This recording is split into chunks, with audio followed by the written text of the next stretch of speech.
Pred zoro, 30. januarja 2026, so ameriške čete zajele venezuelskega predsednika in ga z letalom odpeljale iz države. V nekaj dneh je proti severu potovalo 40 milijonov sodčkov venezuelske nafte, kar odpira vprašanje.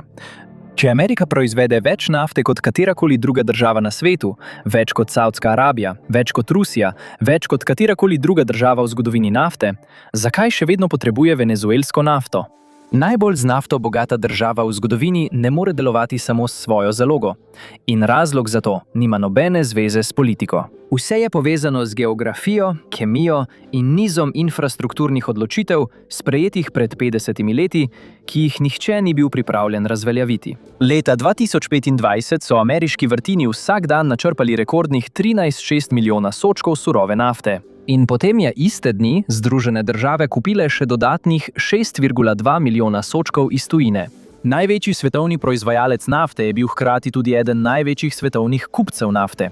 A postane še bolj nenavadno. Prav v istem času, ko je Amerika uvažala milijone sodčkov, jih je tudi izvažala milijone. Leta 2025 je vsak dan iz države odšlo približno 4 milijone sodčkov ameriške surove nafte, medtem ko je prispelo okoli 6 milijonov sodčkov tuje nafte. Nafta je tekla v obe smeri hkrati. Kljub vsemu temu je Ameriki še vedno primanjkovalo približno 2,2 milijona sodčkov na dan. Surova nafta, ki je zapuščala državo, in surova nafta, ki je prihajala, nista bili zamenljivi. Šlo je za popolnoma različna proizvoda. In ta razlika je celotna skrivnost. Da bi to razumeli, se morate vrniti v čas, ko se nič od tega ni zdelo mogoče. Večino zadnjih 50 let se je ameriška proizvodnja nafte gibala v nasprotno smer. Proizvodnja se je stalno zmanjševala, uvoz pa je naraščal. Zdelo se je, da državi počasi zmanjkuje nafte. Potem sta se okoli leta 2009 združili dve stari tehnologiji. Vrtalci so se naučili, kako razbiti skrilasto kamnino in usmerjati vrtine vodoravno skozi njo več kilometrov pod zemljo. Rezultat je bil eden najhitrejših energetskih razcvetov v zgodovini. V komaj 6 letih se je ameriška proizvodnja nafte skoraj podvojila. Združene države so iz skrbi zaradi pomanjkanja prešle v stanje, ko so se utapljale v surovi nafti. Preostali del ameriškega naftnega sistema pa ni mogel slediti. Potem je industrija odkrila težavo, na katero nihče ni bil pripravljen. To preprosto ni bila nafta, ki jo je Amerika potrebovala. Iz ameriških skrilavcev pridobivajo lahko surovo nafto. Je redka, z nizko vsebnostjo žvepla in jo je razmeroma enostavno rafinirati. Toda vzdolž obale Mehiškega zaliva največje ameriške rafinerije niso bile zgrajene za takšno nafto. Leta vlaganj so jih pripravila na nasprotno. Na težko nafto. Ta je gosta in polna nečistoč. To je vrsta nafte, ki zahteva ogromno predelave, da jo lahko spremenimo v nekaj uporabnega. Tako so medtem, ko so vrtalci preplavljali trg z lahko nafto, rafinerijski sistem države je bil zgrajen za predelavo težke nafte. Najpomembnejši stroji v teh obratih so se imenovali kokerji. Koker vzame katranu podobno usedlino, ki ostane na dnu sodčka težke nafte, del, ki bi bil sicer skoraj brezvreden, in jo razbije v bencin, dizel, letalsko gorivo in druge proizvode. Večji kot je koker, težjo nafto lahko rafinerija dobičkonosno predeluje. In ameriška obala Mehiškega zaliva je zgradila nekatere največje kokerje na svetu. Če v takšno napravo dovajate lahko skrilavo nafto, večina strojev nima kaj početi. To je malo tako, kot bi v dizelski motor nalili bencin. Deluje, vendar slabo. Iz enega soda je manj goriva, napačna mešanica izdelkov in na koncu višji stroški. Zdi se, da je to težava, pa ni. To je šele začetek. To pojasni le, zakaj težava obstaja. Ne pojasni pa, zakaj je morala Amerika še vedno iskati nafto drugje. Obala Mehiškega zaliva ni le zbirka rafinerij.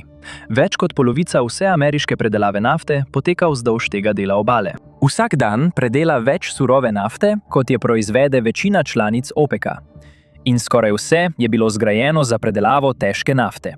Ta težka nafta je včasih prihajala iz Venezuele in Mehike. Ko se je venezuelska naftna industrija zrušila in je Mehika začela več svoje proizvodnje zadrževati doma, se rafinerije niso mogle same obnoviti. Niso mogle. Zato so začele iskati nove vire. Nadomestno nafto so našli v kanadskih naftnih peskih, ki so jih po cevovodih pripeljali čez celino. Še več so jih našli v težkih sortah nafte iz Perzijskega zaliva, naloženih na tankerje in prepeljanih čez ocean. Na to so se znašli.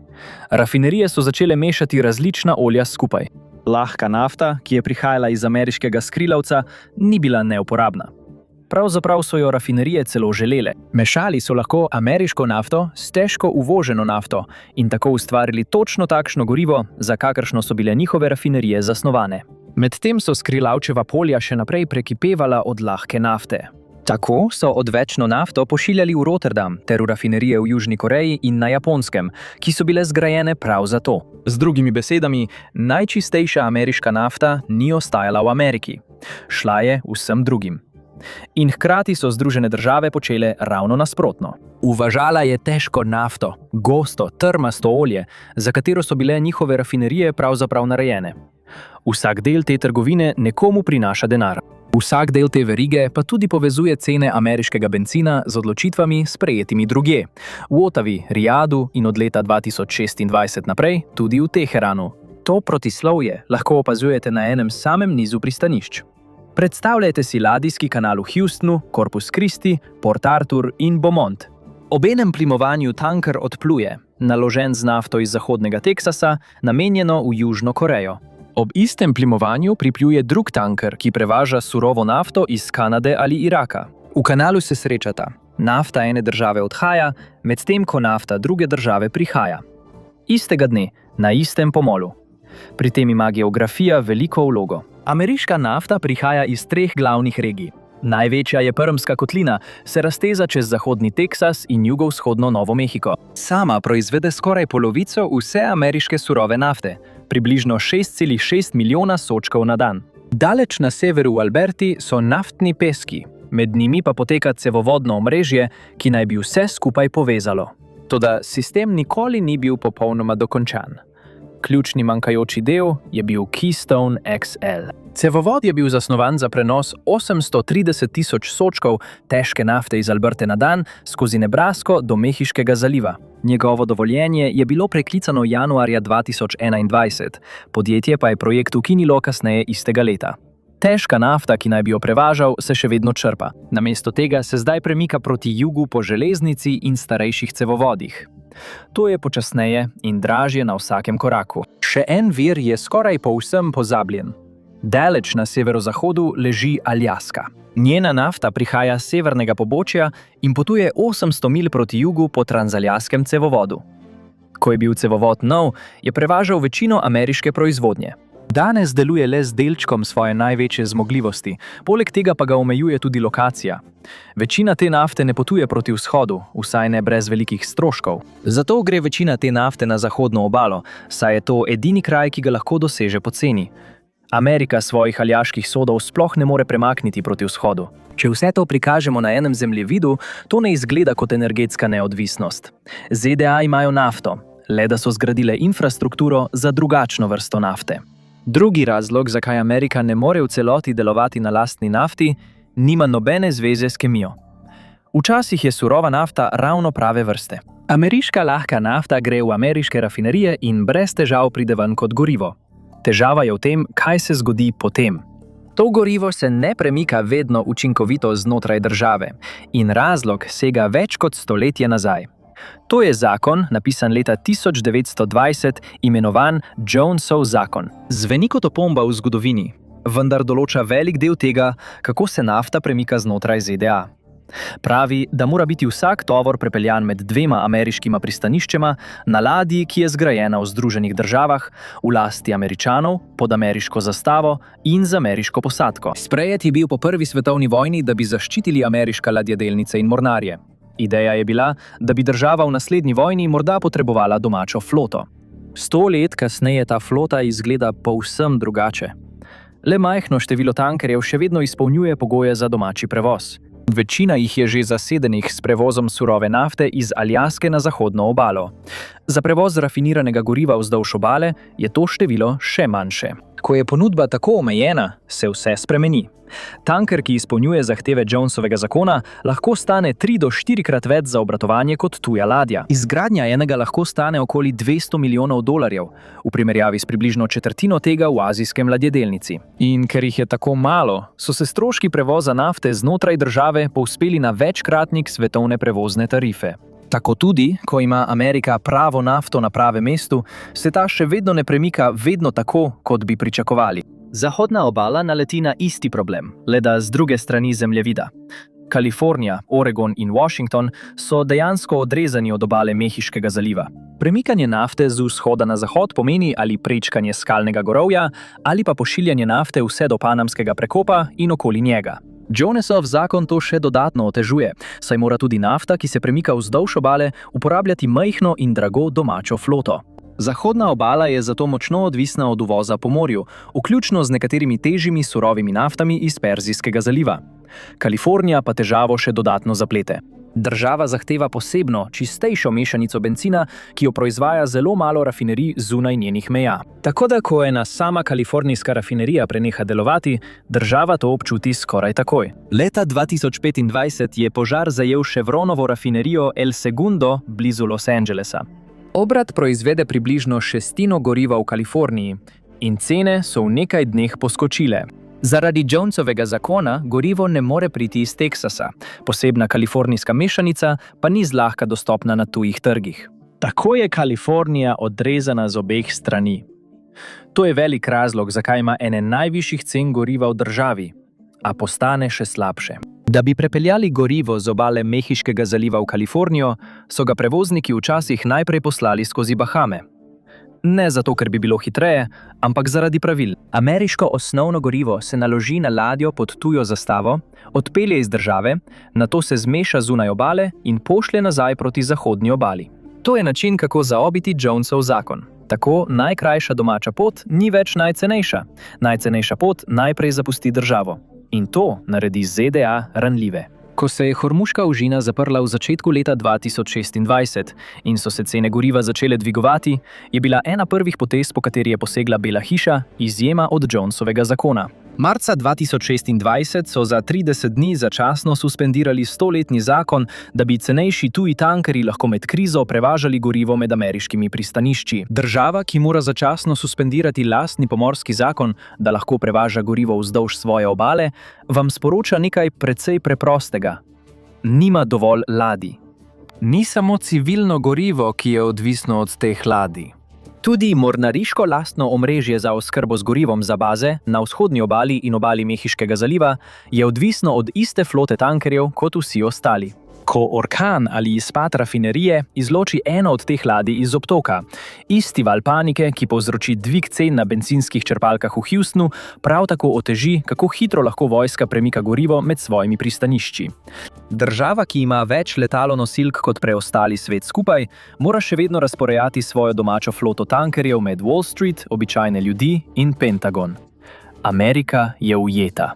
To je država, ki ne more dostaviti lastne nafte svojemu prebivalstvu, ne da bi pri tem uporabila ladje drugih, rafinerije drugih ali surovo nafto drugih. Toda preden temu rečete pokvarjeno, obstaja še ena možnost. Morda deluje točno tako, kot je bilo zamišljeno.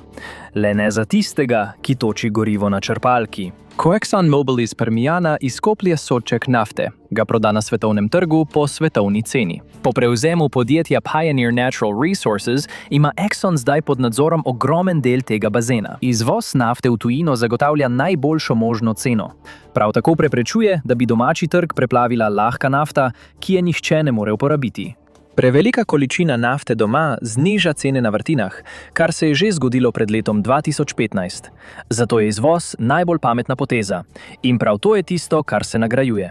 Največja rafinerija nafte v ZDA je obrat Motiva v Port Arthurju v Teksasu. Predela približno 650.000 sodčkov na dan in je v popolni lasti podjetja Saudi Aramco. Največji posamezni del ameriških rafinerijskih zmogljivosti plapola pod saudsko zastavo. Ob obali so še drugi velikani. Valero, Marathonov Complex, Galveston Bay, Chevronova rafinerija v Pascagouli v Mississippiju, zgrajena za venezuelske vrste nafte. Vsako od teh podjetij je desetletja izpopolnjevalo eno stvar. Pretvarjanje poceni, umazane, težke nafte v dizel, letalsko gorivo in kemikalije. Razlika med tem, koliko rafinerije plačajo za sodček težke nafte in koliko prodajo končne izdelke, je tisto, kjer se ustvarja dobiček. To je poslovni model in zato jim je težka nafta tako pomembna. Če bi se ji odpovedali, se ne bi spremenil le njihov vhodni material. Izrezali se bi edino stvar, v kateri so te rafinerije resnično dobre. Spreminjanje najslabše nafte v najbolj dragoceno gorivo. In marže so še boljše, kot se zdi. Težka nafta se skoraj vedno prodaja s popustom. Kanadska težka nafta se običajno prodaja za več dolarjev ceneje kot lažje ameriške vrste. Ko pride do zastojev v naftovodih, se ta razlika lahko še poveča. Tako rafinerija, ki lahko predeluje to nafto, zasluži dvakrat. Kupuje poceni sod nafte in prodaja bencin, dizel ter letalsko gorivo po polni ceni. Slabša kot je nafta, večji je dobiček, kar pomeni, da sistem ne nagrajuje najčistejše nafte. Nagrajuje rafinerije, ki lahko iz najbolj umazanega soda naredijo največ. Zakaj torej ne bi preprosto obdržali lahke nafte doma? Če je skrilavčeva nafta neprimerna za ameriške rafinerije in jo država tako ali tako pošilja v tujino, se zdi očitna rešitev preprosta. Ustavite izvoz. Prisilite sistem, da uporablja to, kar že ima. Stvar je v tem, da je Amerika to že poskusila. Od leta 1975 do decembra 2015 je bil izvoz surove nafte v bistvu popolnoma prepovedan. Zakon je nastal zaradi naftnih šokov v 70. letih prejšnjega stoletja. Napisan pa je bil prav z namenom, da bi preprečil izvoz ameriške surove nafte iz države, medtem ko so Američani stali v vrstah na bencinskih črpalkah. 40 letja je ta zakon zdržal. Nato ga je razbil razcvet pridobivanja nafte iz skrilavca. V zgodnjih letih 2010 so vrtalci proizvajali več lahke surove nafte, kot jo je domači rafinerijski sistem lahko porabil. Nafta ni imela kam iti. Skladiščni rezervoarji so se polnili. Cene na vrtinah so se začele sesuvati, čeprav je preostali svet za isto sodček plačeval veliko več. Proizvajalci so sedeli na nafti, ki je niso mogli prodati poceni, zaradi katere bi se vrtanje splačalo. Zato je decembra 2015 kongres odpravil prepoved. Delovalo je točno tako, kot je bilo zamišljeno. Ameriška nafta iz skrilavca je našel svetovni trg. Cene so se stabilizirale. Proizvajalci so nadaljevali z vrtanjem. Razcvet nafte iz skrilavca, ki je Ameriko spremenil v največjega proizvajalca nafte na svetu, je za preživetje potreboval ta izvozni ventil. A hkrati je tudi utrdil to neskladje. Ko je ameriška lahka nafta imela donosen trg, ni bilo več pritiska, da bi predelali rafinerije, ki je niso mogle uporabljati. Zakaj bi porabili 2 milijardi dolarjev in desetletje za prenovo obrata v Beaumontu, če pa nafta preprosto odpluje v Rotterdam, kjer doseže boljšo ceno kot doma? Ponovna uvedba prepovedi zdaj ne bi rešila kemijskega problema. To bi samo zrušilo ceno, ki jo proizvajalci nafte iz skrilavca dobijo za svojo nafto, saj doma ni bilo zmogljivosti za absorpcijo dodatnih količin. Odločitev iz leta 2015 je bila pot najmanjšega odpora. In ko je bila ta pot izbrana, popravilo rafinerij ni bilo več nujno.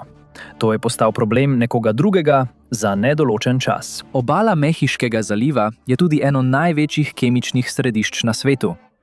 Celoten sistem deluje na ostankih po rafiniranju težke nafte, skupaj s poceni plinom iz skrilavca. Isti kompleksi, ki iz nafte proizvajajo dizel, napajajo tudi enote, ki proizvajajo osnovne sestavine za plastiko in gnojila. Surovine niso prihajale z oddaljenih obal. Bile so že tam, prispele so po cevovodih in tankerjih. Če zamenjate vrsto surove nafte, ki vstopa v rafinerijo, ne spremenite le bencina. Spremenite vse, kar iz nje nastane. Plastika, gnojila, celo deli kmetijstva. Rafinerija ni samostojen obrat. Je začetna točka veliko večje industrijske verige. Zakaj torej sploh graditi na tak način? V 70. in 80. letih so rafinerije veliko vlagale v opremo, kot so enote za koksanje. Industrija je verjela, da se lahko dostopna lahka nafta postopoma opušča. Prihodnost naj bi pripadala težki nafti. Zato so porabili milijarde za preureditev rafinerij, da bi lahko predelovale prav takšno nafto. In nekaj časa so imeli prav. Potem pa je prišel razcvet pridobivanja iz skrilavcev. Ta ni prinesel le dodatnih količin nafte. Popolnoma je spremenil vrsto dobavljene nafte. Rafinerije niso propadle, preprosto so se pripravile na svet, ki pa ni prišel. In zdaj najdražjih delov teh obratov ni mogoče odstraniti, ne da bi pri tem porušili ekonomijo, ki drži sistem skupaj. Vse se je spremenilo v vprašanje denarja. Ko je ExxonMobil želel povečati zmogljivost za lahko nafto v svoji rafineriji v Beaumontu, je zgradil eno novo enoto. Imenovala se je Blade in stala je 2 milijardi dolarjev. Ideja se je pojavila okoli leta 2014 v obratovanju, pa je začela šele v začetku leta 2023. Trajalo je skoraj desetletje, dodala pa je le. 250 tisoč sodov na dan. In to je bila še lažja možnost. Dodala je le zmogljivost za predelavo lahke, surove nafte, ne da bi odstranili enote za predelavo težke nafte. Težja možnost pomeni popolno prenovo in obnovo več kot 50 velikih rafinerij. Podvig bi stal približno 300 milijard dolarjev in bi trajal 10 do 15 let, da bi ga dokončali. Nobeno zasebno podjetje na svetu ne bi prostovoljno krilo takega zneska. In zvezna vlada še nikoli ni financirala obnove zasebne industrije v tako velikem obsegu. Potem je tu še mešanica proizvodov. Težka nafta ne napaja le rafinerij, določa tudi, kaj država dejansko dobi iz njih. Če predelujete težko nafto, dobite več dizla, letalskega goriva in ladijskega goriva. Dobite tudi kemične surovine, ki se uporabljajo za plastiko in gnojila. Dizel ni nišno gorivo, to je gorivo, ki poganja gospodarstvo. Je v tovornjakih, ki skrbijo, da sta Walmart in Amazon založena, v kombajnih na velikih planjavah in v letalih nad nami. Lahka nafta pa proizvodnjo usmerja bolj v bencin. Če bi se celoten sistem premaknil v to smer, bi začelo primanjkovati dizla in letalskega goriva prav v trenutku, ko sta prevoz, kmetijstvo in letalstvo najbolj odvisni od njiju. Vpliv ne ostane znotraj meja rafinerije. Pokaže se v cenah živil, stroških pošiljanja in letalskih vozovnicah. Celotna industrija občuti posledice. Leon Del Basel je konec leta 2023 zaprl svojo rafinerijo v Houstonu s kapaciteto 264 tisoč sodčkov na dan po neuspešnih poskusih prodaje. Phillips 66 zapira svojo rafinerijo v Los Angelesu. Od leta 2020 je ZDA izgubila približno 1 milijon sodčkov dnevne rafinerijske zmogljivosti. Ko se rafinerija zapre, je to trajno. Zato, namesto da bi jo ponovno zgradili za drugačno mešanico surove nafte, sistem še bolj vztraja pri tisti vrsti, ki jo že zna predelovati. Kar nas pripelje do najpomembnejšega odnosa v ameriški energetiki. Kanada zdaj zagotavlja več kot polovico vseh ameriških uvozov nafte, v nekaterih letih celo več kot 60%. Večinoma gre za težko nafto, nafto iz naftnih peskov, točno tisto, za kar so zasnovane rafinerije na obali Mehiškega zaliva in na Srednjem zahodu. Dolga leta ni bila težava povpraševanje, ampak kako dobiti dovolj nafte iz Kanade? To se je spremenilo maja 2024. Širitev Trans Mountain se je odprla po letih zamud in približno 34 milijardah kanadskih dolarjev prekoračitve stroškov. Skoraj je potrojila zmogljivost naftovoda s približno 300 tisoč sodov na dan na 890 tisoč. Najpomembnejša podrobnost pa je smer, v katero teče. Poteka proti zahodu do pomorskega terminala blizu Vancouvra, ne proti jugu v Združene države Amerike. Ta podrobnost spremeni vse. Odkar je cevovod odprt, Kanada pošilja velik del te nove nafte naravnost čez Pacifik v Azijo. Izvoz kupcem zunaj Združenih držav Amerike se je močno povečal. Država, na katero se zanaša ameriški sistem, si je zgradila zadnja vrata in jih je začela uporabljati. Trgovinske vojne in karine med Washingtonom in Ottavo so zagrenile staro razmerje. Dobavna veriga je postala bolj izpostavljena politiki. Mehika, drugi tradicionalni dobavitelj težke nafte, se iz drugih razlogov pomika v isto smer. Pemex je opazoval, kako njihova starajoča se naftna polja upadajo in več njihove težke nafte zdaj ostaja v Mehiki za domače rafinerije.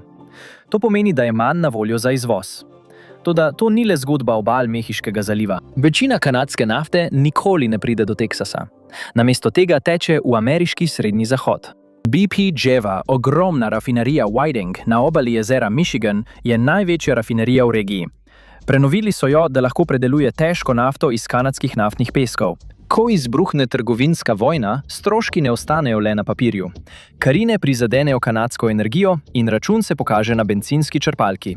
In za to obstaja razlog. Vsak, ki ima moč, da to spremeni, zmaguje. Proizvajalci nafte iz skrilavca, rafinerije, ki upravljajo s težko opremo, trgovske hiše, maloštevilne ladjedelnice, ki jih ohranja Jonesov zakon, kemična podjetja.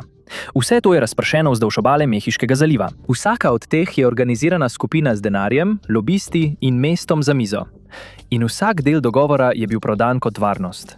Naj bo nafta doma. Naj bodo ladje ameriške. Naj rafinerije obratujejo. Ko so ti sistemi vzpostavljeni, sprememba kateregakoli pomeni, da nekdo jasno izgubi. Zato stvari ostajajo enake. Ljudje, ki imajo od tega korist, so izbrana skupina. Stroški so razpršeni med vse ostale. Večino časa nič od tega ni vidno. Nafta se premika, rafinerije delujejo, črpalke so polne in sistem tiho deluje pod površjem vsakdanjega življenja. Nihče, ki v Ohaju toči gorivo v rezervoar, o tem ne razmišlja dvakrat. Potem pa se nekje na svetu nekaj pokvari in celoten sistem se odzove naenkrat. Prvi veliki preizkus tega obdobja je bil februarja 2022, ko je Rusija napadla Ukrajino. Ameriška proizvodnja nafte je bila takrat blizu rekordnih 11,6 milijona sodčkov na dan. V 4 mesecih je nacionalno povprečje cene bencina preseglo $5 za galono, kar je bila najvišja cena do takrat. Politiki so prirejali tiskovne konference pred bencinskimi črpalkami in privedli naftne direktorje na zaslišanje pred kongres. Nič od tega ni pomagalo. Cena goriva v Ameriki je določena na svetovnem robu trga. In ko na tem robu izbruhne vojna, se celoten trg premakne naenkrat. Rekordna domača proizvodnja ni prav nič zaščitila ameriškega voznika pred tankovsko bitko v vzhodni Evropi. Ameriška nafta se ceni glede na referenčno vrednost, znano kot West Texas Intermediate ali WTI. Povezana je s skladiščnim vozliščem v Cushingu v Oklahomi, križiščem, kjer se srečujejo naftovodi in merijo sodi. Druga glavna referenčna vrednost je Brent, povezana s starejšimi polji v Severnem morju. Skoraj vsak sod v Združenih državah je ovrednoten glede na eno od teh dveh referenc. In te reference se gibajo glede na ponudbo in povpraševanje po vsem svetu. Ko vojna prestraši trg, reference poskočijo in ta skok občutijo tudi kupci. Bencinska črpalka v Kansasu nikoli ne preverja, kaj tisto jutro črpa naftna vrtina v Teksasu. Ceno določa na podlagi svetovne referenčne cene, ki je določena na tisoče kilometrov stran. Zato se sod nafte načrpan v Teksasu in sod nafte načrpan v Saudski Arabiji gibljeta usklajeno, tudi če je med njima ocean. Ko so se cene leta 2022 povzpele, je država posegla po strateških naftnih rezervah. To je na stotine milijonov sodov surove nafte, shranjenih pod zemljo v ogromnih solnih votlinah pod obalo Mehiškega zaliva v Teksasu in Louisiani. Nekakšen nacionalni hranilnik, ki ob polni zmogljivosti vsebuje več kot 700 milijonov sodov. Leta 2022 je Bidenova administracija sprostila približno 180 milijonov sodov, da bi umirila paniko po invaziji na Ukrajino. To je zalogo zmanjšalo na najnižjo raven od 80 let prejšnjega stoletja. Od takrat je bila delno ponovno napolnjena, zdaj je približno 365 milijonov sodov. Sliši se veliko, a ni. Tudi če bi jo izpraznili z največjo hitrostjo, bi pokrila le delček dnevnega povpraševanja v ZDA. Ponovno polnjenje pa traja več mesecev. Lahko ublaži šok, ne more pa države odrezati od sveta, ki ga povzroča. Da bi bar umeli, zakaj narod, tako bogat z nafto, vedno znova vstopa v tuje vojne, poglejte enega dobavitelja, tistega, ki naj bi vse to naredil nepotrebno. Venezuela ima največje zaloge nafte na svetu, več kot Saudska Arabija, Kanada ali Irak.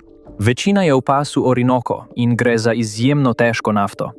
Skoraj popolnoma ustreza rafinerijam ob ameriški obali Mehiškega zaliva. Desetletja je venezuelska težka nafta tekla na sever, v Houston, Corpus Christi in Lake Charles. Rafinerije so bile tako prilagojene tej nafti, da je venezuelsko državno naftno podjetje celo imelo v lasti del predelovalnega sistema v ZDA. Preko CITGA je nadzorovalo glavne rafinerije v Lake Charlesu, Corpus Christiju in Lamontu, kjer so predelovali več kot 700,000 sodov na dan. Potem pa se je vse skupaj sesulo. Hugo Chavez je prevzel naftno industrijo in leta 2007 zasegel premoženje tujih naftnih velikanov. ExxonMobil in ConocoPhillips sta se umaknila. Še vedno uveljavljata zahtevke v vrednosti približno 2 oziroma 10 milijard dolarjev. Prav tako je uničil tehnično znanje, ki je omogočalo delovanje naftnih polj. Proizvodnja je padla s približno 3,2 milijona sodčkov na dan leta 2000 na manj kot 1 milijon. Do konca leta 2025 je država životarila pri približno 1,25 milijona sodčkov na dan. Težka nafta se je prenehala pojavljati na obali Mehiškega zaliva. Rafinerije CITGO so ostale odrezane, njihovo matično podjetje pa je bilo pokopano pod sankcijami. Obrati so bili v Delawareu vključeni v sodno odrejeno dražbo. Ameriške rafinerije, zgrajene za venezuelsko nafto, so bile prodane, da bi pokrili posledice venezuelskega zloma. Washington ni nameraval stati ob strani, medtem ko se je to dogajalo. Združene države so odkrito podprle državni udar leta 2002, ki je za kratek čas strmoglavil Chaveza. Vlado, ki je nastala po udaru, so priznale skoraj v trenutku, ko se je oblikovala. V letih potem se je pritisk na venezuelski naftni sektor povečal. Finančne omejitve so se zaostrile. In sčasoma so se sankcije razširile tudi na trgovino z energijo samo. Uradni razlog sta bila vedno demokracija in človekove pravice. In razmere v Venezueli na obeh področjih so deležne številnih kritik. Seveda pa obstaja še en, bolj nejasen razlog. Venezuela je država, katere propad je odstranil enega glavnih virov težke nafte za sistem ameriške obale Mehiškega zaliva. Odvisnost od Kanade je zapolnila prostor, ki ga je pustila Venezuela. Prav tako tudi povezava z Rijadom in izpostavljenost Perzijskemu zalivu. 20 let je Washington poskušal z vsemi orodji, razen z invazijo. Nato je januarja 2026 spremenil taktiko. Nicolas Maduroja so ameriške sile zajele v Caracasu in ga prepeljale v New York zaradi obtožb o narkoterorizmu. V tednih, ki so sledili, je bila v Caracasu vzpostavljena nova vlada pod vodstvom njegove nekdanje podpredsednice Delcy Rodriguez. Ta vlada je hitro napovedala, da je pripravljena ponovno odpreti venezuelski naftni sektor pod ameriškim vodstvom. Washington je ukrepal hitro. Začeli so vračati desetine milijonov sodčkov surove nafte nazaj na trg. Chevron, edino večje podjetje, ki nikoli ni popolnoma zapustilo Venezuele, je bilo v položaju, da vodi operacije na terenu. Te rafinerije na obali Mehiškega zaliva so dobivale svojo venezuelsko nafto. In Venezuela je le eno poglavje istega scenarija. Leta 1990 je Irak pod vodstvom Sadama Huseina napadel Kuvajt. Združene države so zbrale približno 500.000 vojakov, da bi ga izrinile nazaj. Leta 2003 so šli še dlje in neposredno napadli Irak, pri čemer so se sklicevali na orožje za množično uničevanje, ki ga nikoli niso našli. Toda Irak je imel nekaj drugega. Nekatere največje zaloge težke nafte na Bližnjem vzhodu. 20 let kasneje iraška nafta se še vedno steka na svetovni trg, vključno z izvozom v Združene države Amerike, in sicer približno od 100.000 do 200.000 sodčkov na dan, odvisno od leta. Drugačen konflikt, isti temeljni vir. In v obeh primerih se nafta nikoli ni prenehala pretakati. Venezuela, Irak. Dve različni desetletji, dva različna izgovora, dva različna predsednika iz dveh različnih strank. Toda v resnici gre za isti scenarij. Nikoli ni šlo za cene na črpalkah. Skupina v Caracasu, 500.000 vojakov poslanih v Perzijski zaliv, sankcije, ki so uničile celotno državno naftno podjetje. To ni trud, ki ga vlada vloži zgolj zaradi udobja potrošnikov. To je trud, ki ga vlada vloži v problem, ki ga šteje za eksistencialnega. Ker rafinerijski sistem na obali Mehiškega zaliva ni le vir bencina, ampak tudi dizla, goriva, ki poganja letala in mornarico. Ameriške oborožene sile so največji posamezni institucionalni porabnik goriva na svetu. Pomemben delež goriva, ki jih poganja, je rafiniran prav iz tistih težkih mešanic surove nafte, o katerih govori celotna ta zgodba. Ko Washington izgubi dobavitelja težke surove nafte, ne izgubi le prodajalca, izgubi varnost. In to je vredno državnega udara. Vredno je invazije. To je vredno, da voditelja države z letalom odpeljejo v New York v lisicah. To smo ponovno videli, ko je Iran v začetku leta 2026 zaprl Hormuško ožino. Najbolj prometna izvozna pot za nafto na svetu se je skoraj čez noč ustavila. Bencin, ki je stal okoli $3 na galono, je v nekaj tednih poskočil za približno 30% in se približeval $4. Nafta Brent je presegla $110 za sod, ameriška nafta pa je presegla $100. In nič od tega ni bilo pomembno, čeprav so Združene države še vedno proizvajale nafto skoraj na rekordnih ravneh. Toda proizvodnja ne določa cene, globalna marža jo določa. In ko se ta marža poruši, šok ne ostane le pri črpalki. Širi se naprej. Najprej se podraži dizel, nato stroški prevoza, potem hrana in nato vse, kar se prevaža s tovornjaki. Višja cena dizla se pokaže v žitih, v gnojilih, v lesu. Nato se podraži letalsko gorivo. In nenadoma so tudi leti dražji. Nihče tega ne povezuje s prelivom, za katerega še nikoli niso slišali. Naslovi v časopisih govorijo o raketah v Perzijskem zalivu. Stroški pa se pojavijo povsod drugje. In tokrat je država izpraznila svojo hranilnik. Sredi marca 2026 je Washington sprostil približno 172 milijonov sodčkov iz strateške naftne rezerve. To je bila največja enkratna sprostitev nafte v nujnih primerih ene države v zgodovini. To je privedlo do skupne sprostitve približno 400 milijonov sodčkov strani 32 zavezniških držav. Vse to je sprožilo zaprtje enega ožine na drugem koncu sveta. In ena podrobnost bi morala najbolj skrbeti Američane. Medtem ko so Združene države praznile svoje rezerve, je njihov največji tekmec polnil svoje. Kitajska je zadnjih nekaj let kupovala surovo nafto, da bi jo shranila. Samo ta nakup je Pekingju pomagal ohranjati visoke svetovne cene. Ko pride naslednji šok, bo Kitajska imela še večje rezerve. Država, ki črpa največ nafte na svetu, bo imela manjše rezerve. In to ni znak moči. 50 let je vsak predsednik obljubljal neko različico energetske neodvisnosti. Ta fraza zveni odlično v govoru. Ustvarja podobo naroda, ki se oskrbuje sam, nikomur ne odgovarja in je zaščiten pred naslednjo prekinitvijo dobave nafte. Razcvet pridobivanja iz skrilavca je to navidezno omogočil. Združene države so leta 2020 postale neto izvoznica nafte, saj so prodale več v tujino, kot so uvozile. Na papirju je bila neodvisnost dosežena. Prodaja več sodčkov, kot jih kupiš, pa še ne pomeni, da si povsem samostojen. Od leta 2020 se je tudi jezik spremenil. Energetska neodvisnost je postala energetska prevlada. In to je bolj iskreno, kot se sliši, saj prevlada ni enaka samozadostnosti. To pomeni, da potrebuješ preostali svet, da ostane v skladu s tvojimi interesi. Hvala, da ste se mi danes pridružili. Upam, da vam je bil video všeč. Če želite videti več takšnih videov, razmislite o tem, da se naročite in vklopite obvestila. Resnično naredi razliko. Še enkrat hvala in se vidimo naslednjič na Medpeku.